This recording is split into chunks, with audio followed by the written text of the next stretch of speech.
Triptychon, if you can hear me, understand this is not a rescue mission. Despite your great power, you have failed to destroy the Autobots. You have failed me. Henceforth, your chassis shall be altered and redefined to my specifications. Soundwave, initiate the Nemesis Protocol. Sound General Quarters, red alert. Shields up. Captain Picard to the bridge. Arm phases. Lock photon torpedoes. Till the enemy is near. You may fire when ready.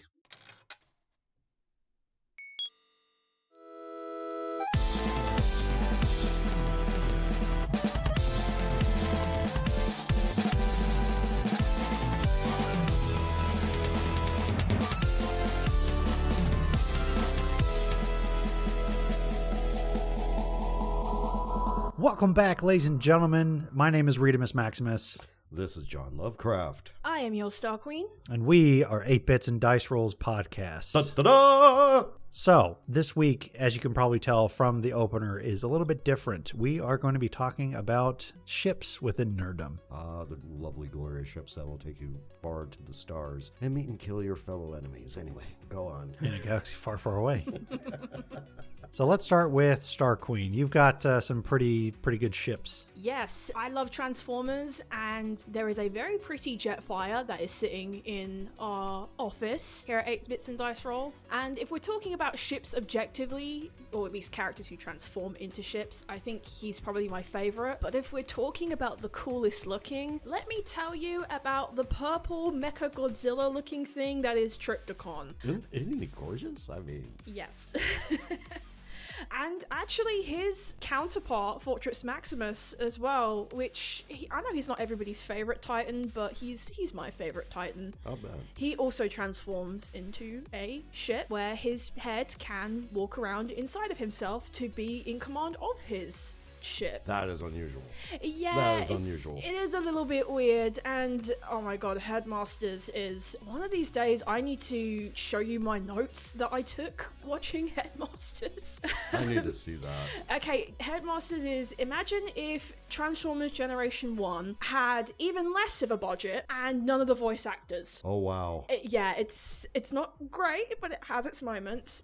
But as for ships, yeah, Triptychon is cool, and that little speech from the opening is actually Megatron's speech to Triptychon in the Fall of Cybertron game, where the whole level you were looking for Triptychon and you were Megatron, and in the first game he was defeated by the Autobots, but as Megatron says, he's not looking to rescue his purple dinosaur, he needs a ship. Oh. Because he's chasing after the Ark. Oh wow. Yeah, and the final sequence of that game is just incredible, as you are Optimus Prime or Megatron, you can pick who you want in the end, and you are fighting on top of the Ark as it's being ripped apart around you. Oh wow. Yeah, it's actually a pretty cool thing, just the way it ties into, the original series and all that kind of stuff. Cybertron had all kinds of, cool things. Oh, yeah. I mean, even the Ark, arguably it's a boring ship design, but in Kingdom... It's also a Transformer.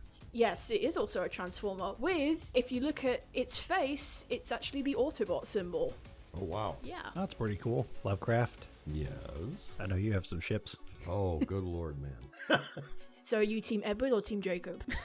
For ships. No comment on that. Give me a break. No, long before I got into comic books, long before I got into TTRPGs, and long before anything else, there was Star Trek. Mm-hmm. Yep. I mean, good lord, I was sitting watching the original series. It was the Doomsday Machine, and there was this epic fight between a very large robot that just ate planets and nothing else. Galactus? Unicron? None of the above. This was before both of them. Okay. Yeah. But anyway, my brother and I, at the time, we got into starships. What do these starships do? And my brother got his hands on Starfleet Technical Manual, the very first one. It was done by Ballantine Books, and in it contained everything that was Starfleet at the time. That's really cool. Oh, yeah. And come to discover, this was the largest interstellar navy in recorded history. Really? Oh yeah. Eventually later on, yes, I'm this much of a Star Trek nerd, I did a calculation, believe it or not. Yes, when I say the largest stellar navy. We're talking 3 billion sentient beings. But anyway, I digress. I love ships. I do. Give me a tall ship and a star to sail her by. Eventually, later on, I developed those ships and I put them into my own Star Trek adventures, and that's always done by Modifius Publications, and they came out with a very brilliant book called Utopia Planitia. It is the official Star Trek handbook because in it contains all the canon, not only for the game but also the canon from Star Trek Online. Okay. Which is still heavily That's played. still going, right? Yes. Oh, Yeah. It is 13 years still going. Jeez. Lasted longer than Star Wars Galaxies, Oh. Yeah. which is insane because people still love that game so much that they basically open their own servers. Yep. Yeah, and the funny part is I actually, whenever I have the free time, I create my own starships. Oh, I would too, if I had the ability to. Oh yes, because inside of that game there's rules to create one. In fact, I am putting a book together concerning my own battleships, my own battle cruisers, my own frigates, destroyers, recon vessels, etc. Oh, that's awesome. Yeah. Well, yeah, of course, talking about TTRPGs and ships and stuff like that. I mean, you guys are still on the lookout for one Oh yeah. in my Star Wars game. I mean, we successfully stole 2, but Yeah. I We wouldn't had call to it ditch them. successfully. Yeah, quote unquote. They got you from point A to point B. However, they are not yours. all that, and 3 people in a TIE fighter isn't exactly comfortable. Nope, can't really say so. Can you imagine the air in that? Oh. Yeah. Nobody bad. fart. Yeah. Yeah, that would be pretty bad. You can't hear farts in space. Cool. It's just In space, only farts can make you scream. Wasn't it? your lord. Wasn't it Robot Chicken that pointed out that Vader spent like 2 weeks rolling around in that TIE fighter, and Palpatine was like, "Oh my god, you must smell like." Oh yeah, that would be terrible. Yeah, going into just ships in general for like Star Wars, for instance, there's tons of them. Yes. Obviously, you can't guess what my favorite one is. Gee, I wonder what it is. The Imperial Star Destroyer. Oh yeah. I was about to ask if it was Thrawn's Star Destroyer specifically because of Well, that cool I snake do design love on the it. Chimera. Chimera is definitely one of my absolute favorites. Thrawn is, like we discussed in the last episode, one of my favorite characters ever. And that man was a naval genius. Now, I'm going to pick your brain. Is that an Imperial Star Destroyer 1 or 2? So he started out with the 1, obviously. Mm-hmm. If you have read any of the newer Thrawn books, Right. he basically was at the beginning of the Empire, sworn his due diligence to the Emperor, and if he betrayed him, he basically had to kill the Chiss. Ooh. So yeah, eventually when he moved up the ranks, he was able to control one of his own ships, and then towards the Rebels time frame, we're looking at like a number 2, which is also where the Chimera painted logo continues to. Because he had to be the most dripped out Star Destroyer. Yes. Well, I mean, a man with his tactics, that was a dead giveaway. But no, like the reason I like the Star Destroyer is because in typical naval combat, we think of like pirate ships, for instance. Right. We have guns on both sides, front, back, left, and right. Mm-hmm. The thing with the Imperial Star Destroyer is they have a full 180 to 360 degree angle at shooting you. That makes sense. Yeah, and that's also the other reason why the ships were triangular, because in order for them to be able to swing their guns both sides and up front, they had to have that shape. So basically, it's one big firing arc. It's right, forward, aft, starboard. Correct. etc. Yeah, and it's completely like movable. So that's why a lot of like smaller ships were not able to get super close to them. Makes Yeah, sense. not a whole lot of dodgy, that's for No. sure. And then, of course, in like we're talking games, the Imperial Star Destroyer is also like a little mini ship, not an X-wing. Armada? Yeah, it's an Armada. You can do the Star Destroyers, and those are obviously not 1-to-1 scale. Mm-hmm. But it gives you that fun bit to be able to do the naval combat, and then of course you have X-wing, which is also fun because you get to play all the smaller like dogfights. Right. So it's really fun to kind of like watch those ships and all this kind of stuff. And there was another game that came out, speaking of like galaxies in general, there was an RTS that came out called Star Wars Empire at War. And the naval space combat in that game was incredible. I bet. Yeah, you're building up, resources and all this stuff to build bigger fleets and all that. But it was cool to be able to see like the Coat shipyards and experience blowing those up to stop the Empire, things like that. And they actually did that in Battlefront 2 as well. Oh, wow. So that was really cool. But yeah, it's always been one of my favorite ships. I love Star Wars ships in general. They're just funky, but it's also one of those things where the game was fun too. Like as far as X-Wing, that's when Star Trek took over it. Because everyone loved that combat, but they wanted Star Trek ships. Mm-hmm. I mean, I want to fly a giant Borg cube around. Well, the funny part is if you're looking at the shows or you're watching any of the Star Trek films, and regardless of what the ship is, it's going to engage other ships as if it was a dogfight. Yes, absolutely. It was one big dogfight, and it didn't matter how big the ship was. You know, it's going to do arcs, it's going to flip, it's going to do crazy other things too, because, well, these ships were designed to do that. Right. A Borg cube, it ain't going nowhere. It's going to stay in one spot. Right. It can pretty much hit you at any point. Yeah. It's a literal cube. Yeah. It's a monster. It can hit you anywhere, anytime, whenever it chooses to. If we're talking about Star Wars ships, though, do we want to talk about how, even though people say the Millennium Falcon went through some stuff, how the poor Razor Crest was treated so badly? In what was it, episode 2, it got stripped down to its frame by Jawas. Episode 3, he crashed it like, what, 4 times? About four times. 4 times. And then Moff Gideon just completely nuking it. He didn't even have to do that. That was just petty at that point. That was just... I cried. Screw you. I cried. That was a beautiful And ship. you know that will always stick around with Star Wars fans, because if you watched the little clip of the Lego animation back at Star Wars Celebration this year, they had showed everyone kind of walking up on like a red carpet and all this stuff, and Mando, landed the Razor Crest at the thing he was about to take off, and then Gideon immediately nukes the ship even then too. Like, you could just tell I forgot about that. Oh yeah. Well, I mean, that's the thing. It's like, these ships become so iconic to people that when you basically take that away from them, they get very, very upset. Not to mention, that moment was just so petty. Oh, absolutely. Like, the fight was already over. Like, there was nothing else to be done except launch from orbit a strike at his ship, but that was unmanned. That's the most Imperial thing you could possibly do. It's just orbital strikes everywhere. Yep. Lothal did not get the blunt end of that, right? I mean, it's... You mean Mandalore? I mean, well, Mandalore and Lothal. It's the Empire. I mean, come on. I mean, regardless of its form, they play one way, dirty. Oh, absolutely. And they're sore losers at doing it. I mean, what would you rather... Okay, let's say... Oh, this is an interesting question.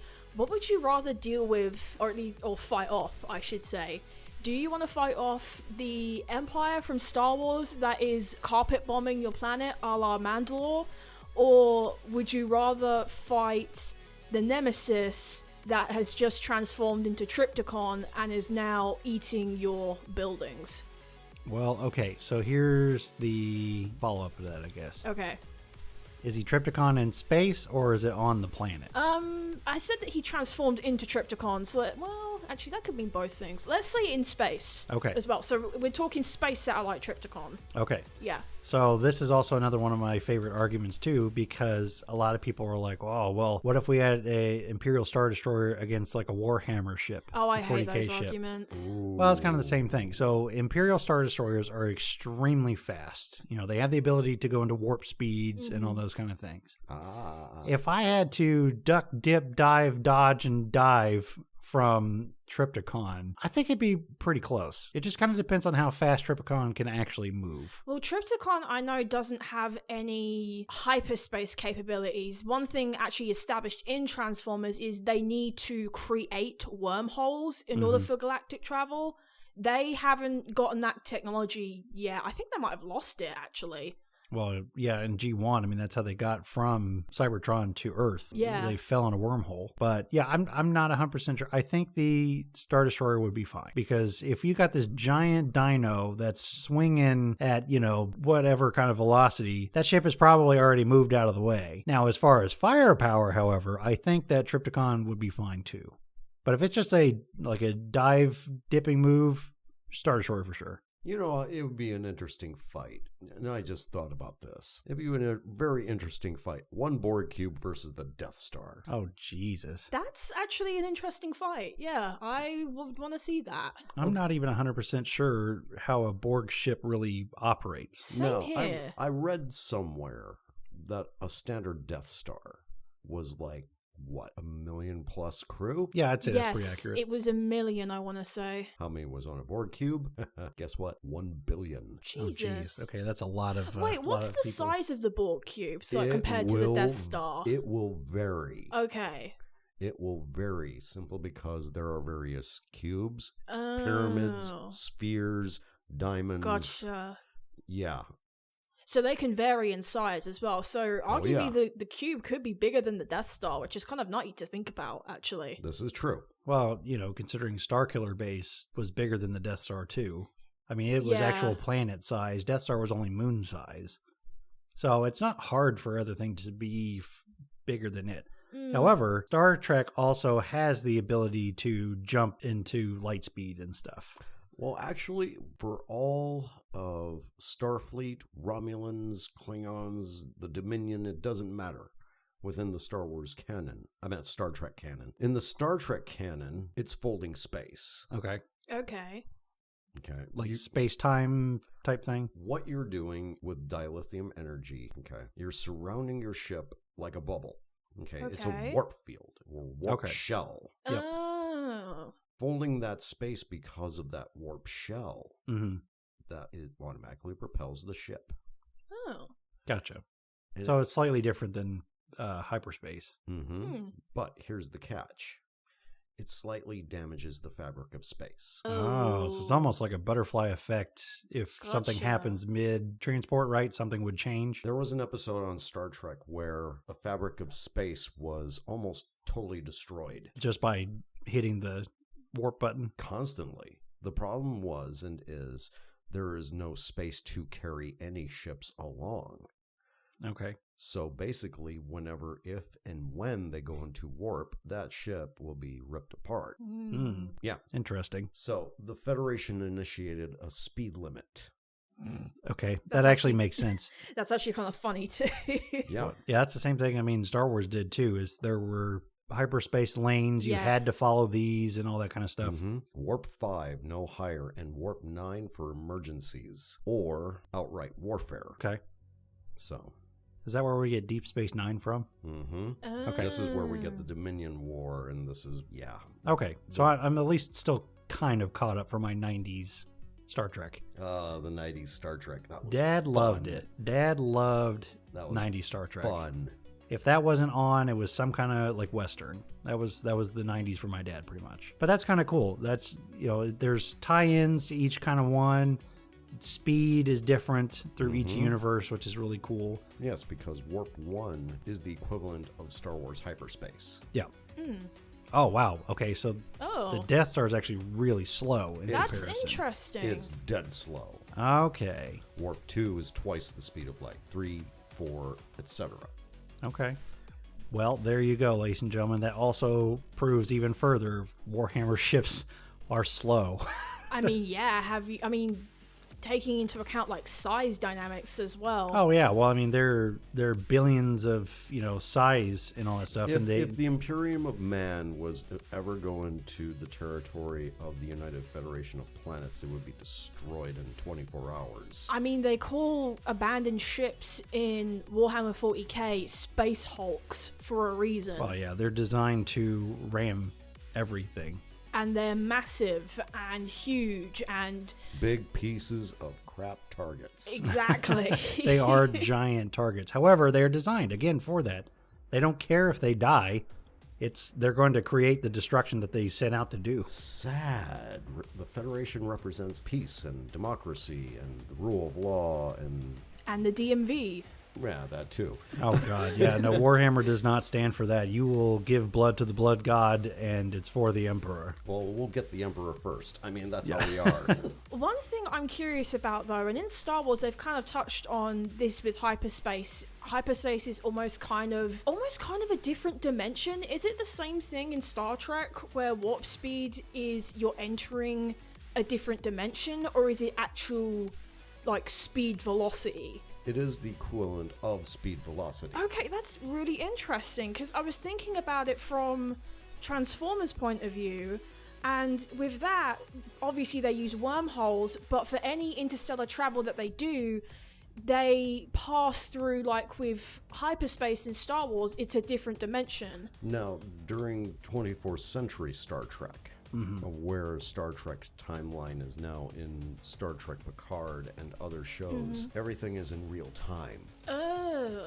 That's another aspect about Okay. Star Trek technology a lot of people are not aware of. Everything is in real time. Say as if you want to make a call from Vulcan to Earth. It's all real time. Oh, wow. Gotcha. That's interesting. That's interesting. Whereas in Star Wars, it's, even though it's spread out and the planets have their own, like, times, it's still kind of treated as, oh, well, I want a hologram from Coruscant to Utapau, even though Utapau is, like, halfway the other side of the galaxy, but it's treated as, The time difference. there's no lag. Yeah. There's no lag or time difference. So that is interesting. Although, speaking of that, even though Star Trek has everything in, real time, have we all seen the Orville? I've No. vaguely seen it. Okay.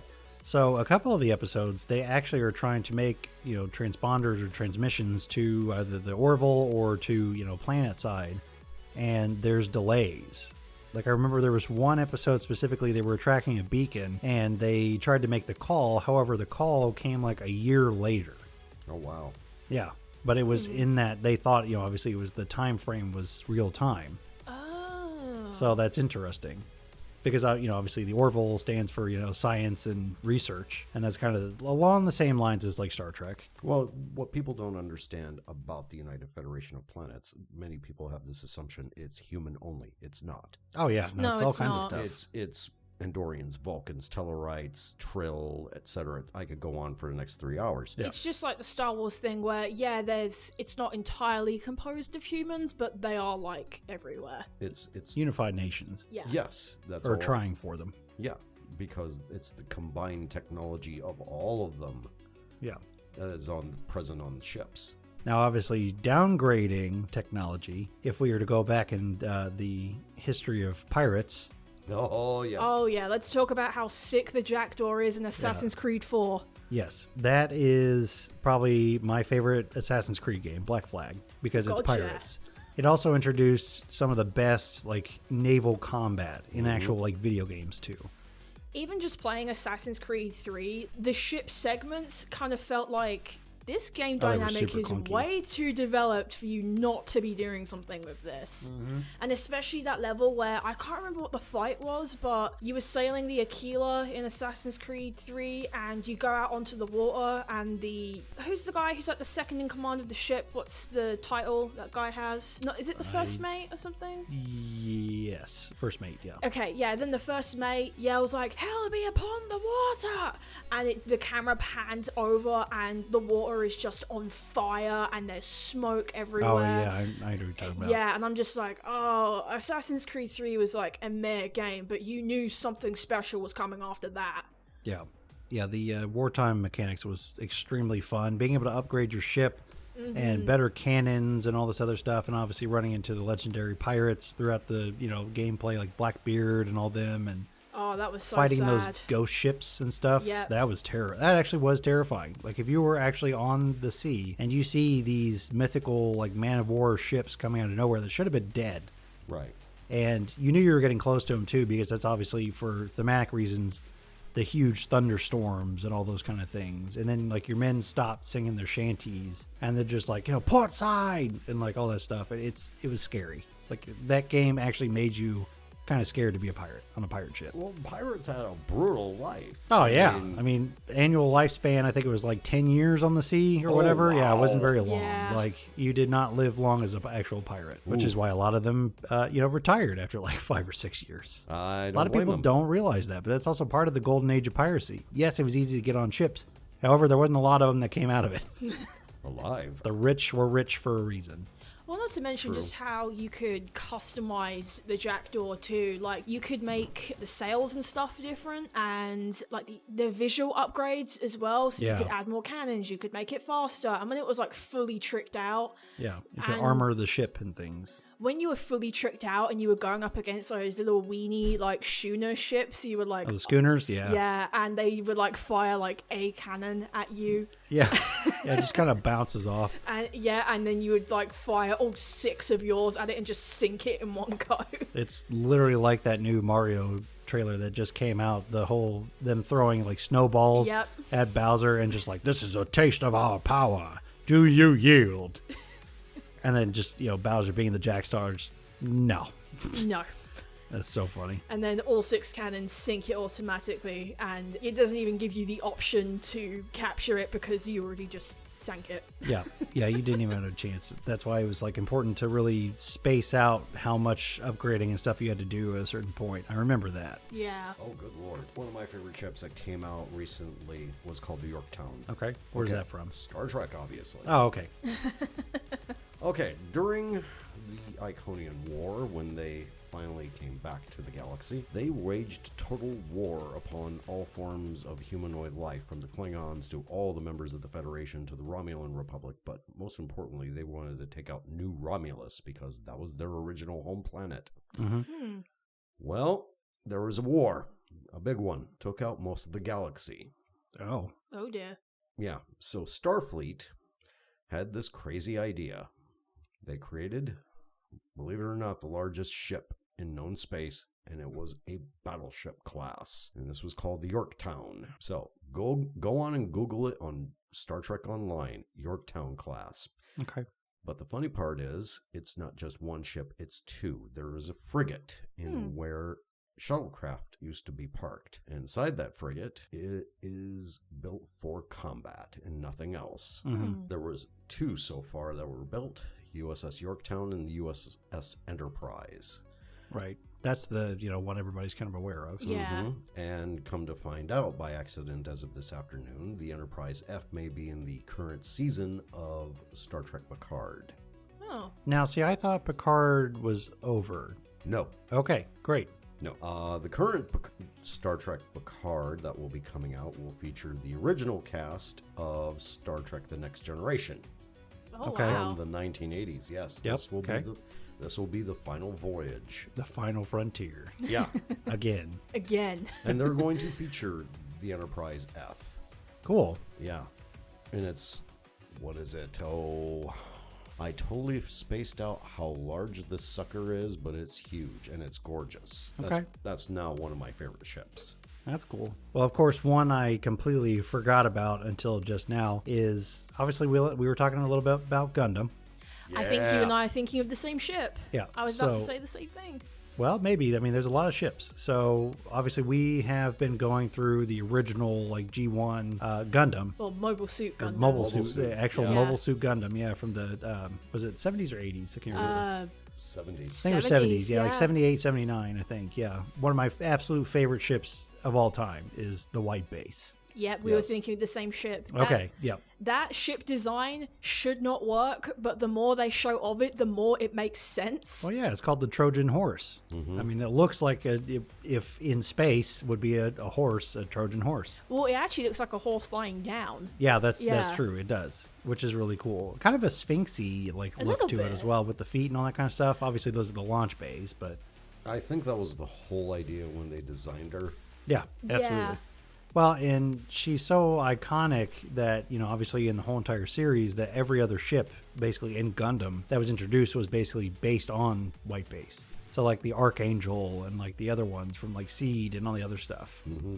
But it's such just a blocky, cool like combat ship. And even we went back and watched Mobile Suit Gundam Origin first, and you first get to see like the ship, flying through and all that kind of stuff. It's just really neat, and the fact that it like withstood constant attack, So much. and yeah, it withstood a lot of things. It crashed, they just got it up and running on a crew that shouldn't even be on it. It was such a cool ship. Yeah, and in the end, well, I think we just got to the episode where was it the captain of that other ship told Bright, yeah, the reason why we're not sending you anyone is because honestly we're out of ideas at this point to fight Xeon, and you guys seem to be winning so far, so Yeah. we're just gonna let you have this experimental ship. And Bright is what, like 18? Yeah, he's like 19. He's at like that 19, point. Yeah. 18. Amuro is like 16, Yeah. and Fraubo I think is like 15. Sailor is... They're definitely young. They're that's for all sure. teenagers, straight Yeah. up. They're Yeah. all teenagers. Well, in Japanese culture, once you turn 16, technically you're an adult in their eyes. And I think that's like a Europe thing too, right? So Kind of, sort of. no, in Germany it is. It is. 16, you definitely are drinking. Yeah. But with White Base, though, I mean, we just got past that episode where they ran out of salt. And they were like, yeah. we need to stop somewhere for salt. And then that was when Rumble Roll came out and started attacking them, and all they wanted was that salt. Literally just wanted salt, They and just Ramba wanted Raw's salt. like, we gotta stop them here. Yeah, because they were stopping by a lake. That was That's it. right. It was Yeah, a saltwater the lake. lake had changed somehow, like it moved. Yeah, and they were trying to find the lake, and they got attacked. And Yeah, and the White Base was fine. They just kept on going. Well, no, they had their engines shot out, didn't Oh, that's they? right. Yeah, they had the engine shot out, but they still, like, again, it's from a group of people that shouldn't have even been on that ship were able to get it back and running. Right. It's incredible. And then, when you start getting into the later episodes, when they're fighting in space and like the Musai class, ships from the Xeon, Mm-hmm. oh my God, that's an incredible ship too. I mean, you want to talk about comparable to a Star Destroyer. Pretty close. Oh, wow. They kind of look like Star Destroyers, I've noticed, on the Xeon side. Kind of. I mean, they both pretty much came out about the exact same time, right? So that's... Yeah. Well, when you think about it, all the science fiction writers nick everything from everywhere else. Oh, absolutely. Yeah, there's nothing that's like pure new. Everything is kind of recycled from something else. Spot the TIE fighter noises in Transformers. Spot the lightsaber sounds in Transformers. Shock. Yeah. No, I mean, they use it, well, and even in Gundam, they use the TIE fighter sound a couple times. When he's the little pulling out the dop beam ships. saber as Yeah. well. Yep. So it's just, constant coupling of things. I think I'm just obsessed with naval combat with ships. Well, think about it. I mean, in every navy, what is the responsibility of a navy? The continuance and commerce, Right. the defense of your nation. Mm-hmm. Okay, regardless if it's a planet-based nation or a full planet. I mean, it has to be defended at all costs. You have to have your ships. Right. You have to have your marines. Right. Without either one, any power would be just dead in the water. Pardon Yeah. the expression. Cool. Well, yeah, that's a lot of good information and some of our fun ships. Let us know in the comments below what your favorite ship is. Where does it come from? What's your favorite story? What's your favorite naval battle combat? And it doesn't matter. It doesn't matter what story. It doesn't matter what show. It doesn't matter what movie. Manga, fill in the blank. We don't care. Fill it out in the comments section below. We love it. Yeah, we might do another follow-up show on this too if you like those. Oh, God, yes. Well, thanks again for tuning in. If you guys have made it this far, we have got a lot of other awesome projects coming up here soon as far as episodes. And with that being said, Make sure to like, comment, and subscribe. Make sure to hit that notification bell for when we upload. And continue those weird and wonderful things that you do on YouTube. Remember this, we care for you, and leave your comments below because your comments are everything to us. So hit that like button, subscribe. yes, as always, and make sure to put that coin in the slot, hit that power button, roll for initiative, and we'll see you next time.